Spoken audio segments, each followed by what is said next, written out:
नमस्कार मंडळी. कोल्हापूर जिल्ह्यातलं एक खेडं, जिथं ऊस शेती हाच मुख्य व्यवसाय होता. पावसाळा संपला की गावच्या शेतात ऊस हिरवेगार ताटे डोलाने डोलू लागायचे. त्या ऊसाच्या रांगेतून सुरुवात झाली एक सुंदर प्रेम कहाणी.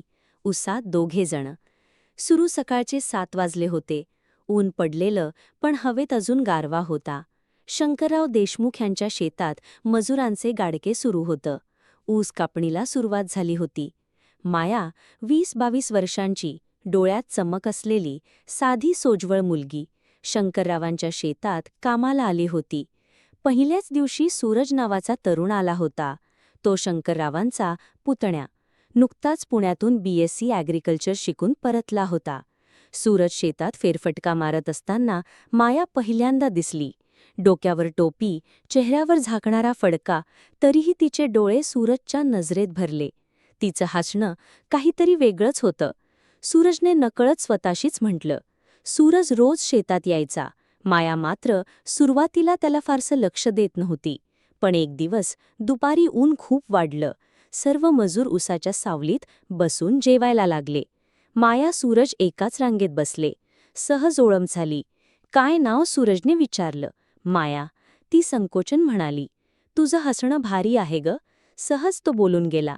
माया गोंधळली, पण गालातल्या गालात हसली. त्या दिवसानंतर त्यांचं बोलणं वाढू लागलं. ऊस कापणीच्या प्रत्येक दिवशी क्षण सावलीत दोघं हरवून जायचे. एक दिवस पावसाची हलकी सर आली. सारे मजूर झाडाखाली पळाले. माया सूरज रांगांमध्ये अडकले. दोघे भिजले. सूरजला तिचं रूप स्वर्गसमान भासलं. माझं मन तुझ्यात हरवतंय माया, सूरजने पहिल्यांदा सांगितलं. ती काही क्षण गप्प राहिली. शेतातल्या गवतासारखं आयुष्य तुझ्या शब्दांनी वसंत फुलतोय. तो क्षण प्रेमाची सुरुवात. माया गरीब शेतकरी कुटुंबातली, सूरज शेतमालकाचा मुलगा. गावात अशी कथा स्वीकारली जात नव्हती. शंकररावांना कळपस संतापनावर झाला. सूरज ठाम. तिच्यात माणूस पण आहे, समट शहाण पण आहे, लग्न करणार. मायाच्या घरच्यांनाही भीती वाटत. समाज काय म्हणेल?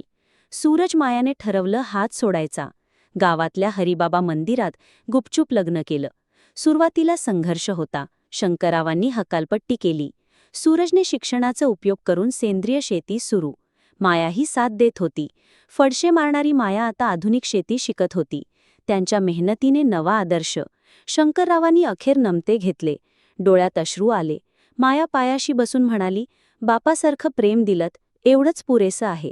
आज सूरज माया गावात उत्तम शेती, सुंदर सहजीवन उदाहरण आहेत. त्यांच्या प्रेमाचं प्रतीक म्हणजे ऊसाचं शेत, जिथे ऊसात दोघे जण पहिल्यांदा भेटले. खऱ्या प्रेमाला ना जात असते ना वर्ग, फक्त समज, साथ आणि सच्ची भावना असावी लागते.